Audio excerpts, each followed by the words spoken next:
naomba niseme, Mheshimiwa Bashe, mimi huwa nataka nikufananishe na mtu mmoja ambaye ni kiongozi mahiri sana, mzalendo, kiongozi kijana, naye sio mwingine ni Captain Ibrahim Traore, rais wa Burkina Faso.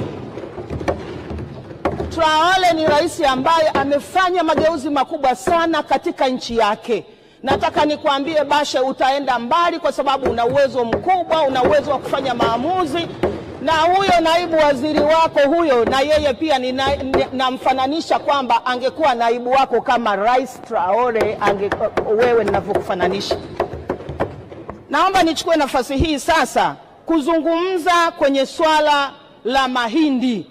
Mheshimiwa Bashe, unafanya kazi nzuri sana na wewe umekuwa kipenzi cha wakulima.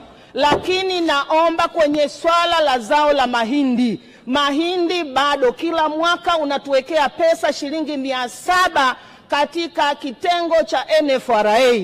Nataka nikwambie Mheshimiwa Bashe, uzalishaji wa mahindi kila mwaka unaongezeka, gharama zinaongezeka, gharama za kulima, gharama za kupalilia, gharama za kutia mbolea, gharama za kila kitu inaongezeka. Lakini iweje ni mfululizo wa miaka mitatu sasa, bei umeweka ni shilingi 700 tu. Kila mwaka 700, kila mwaka 700. Tunaomba sasa kwa sifa hizo tunazokupa, njoo na kwa upendo wako kwa wakulima, njoo lete bei nyingine. Ungeniambia leo nipendekeze bei gani, ningekuambia lete bei ya shilingi 900 kwa wakulima wangu wa mkoa wa Ruvuma kwa kilo moja. Mheshimiwa Bashe, inawezekana kwa sababu wewe una uwezo mkubwa na una mapenzi na mahaba makubwa sana kwa wakulima wetu wa mazao haya, mazao ya nafaka ambayo yanafanyika sana na yanalimwa sana katika mkoa wa Ruvuma. Jambo la pili, Mheshimiwa Bashe, ninafahamu wewe ni mbunifu sana, umefanya vitu vingi. Lakini naangalia kwenye swala la majanga na mabadiliko ya tabia ya nchi. Mmejipangaje wizara kwa ajili ya kuweka mkakati mzuri dhidi ya swala la kumkomboa mkulima pindi inapotokea majanga? Kwa mfano, mwaka huu chupu tukose mazao. Tumepata mazao kidogo kutokana na hali ya mabadiliko ya tabia ya nchi. Mvua zimenyesha kidogo. Sasa wakati fulani ilitokea jua linawaka sana, baadhi ya mashamba yamekauka. Je, mmetoa elimu kwa wakulima ili waweze kutambua umuhimu wa bima katika mashamba yao, katika kilimo chao, ili waweze kukata bima? Nikuombe sasa wizara yako iende na mkakati wa kwamba wakulima waende wakapate elimu ili waweze kupata bima kwa ajili ya mazao yao. Pindi inapotokea majanga, basi wasijikute wanyonge, waweze kupata fidia kupitia bima ya mazao. Jambo jingine, Mheshimiwa Naibu Spika, ni swala la hazina.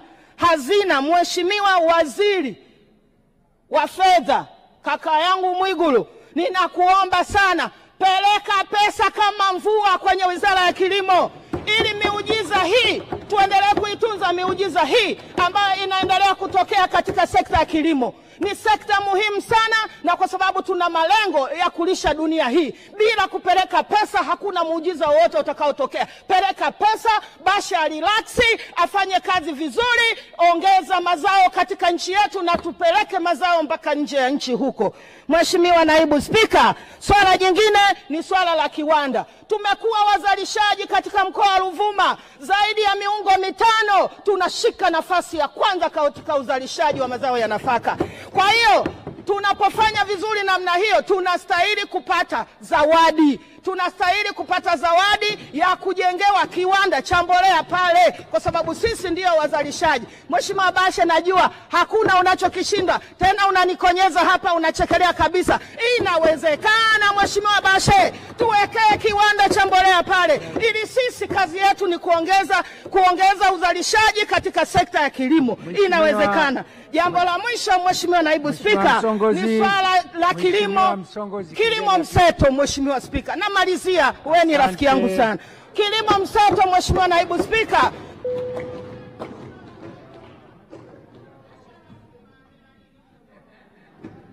Mheshimiwa Msongozi, tunakwenda kwa time. Ukichukua time, na leo mko wengi sana mundani na wote ni wakulima na kila mtu anataka kuchangia, ni kuombe tu ukae. Hoja. Naunga mkono hoja. Asante. Mheshimiwa Kapinga, jiandae. Mheshimiwa Senga, jiandae. Mheshimiwa Samuel Hayuma. Asante Mheshimiwa Naibu Spika, na mimi nianze kwa kuunga mkono hoja, lakini nimpongeze sana Mheshimiwa Waziri, Naibu Waziri na wataalamu katika wizara hii. Lakini pili, niishukuru sana serikali hii ya awamu ya 6 kwa mpango huu wa ruzuku, na hapa kipekee nimpongeze Mheshimiwa Waziri.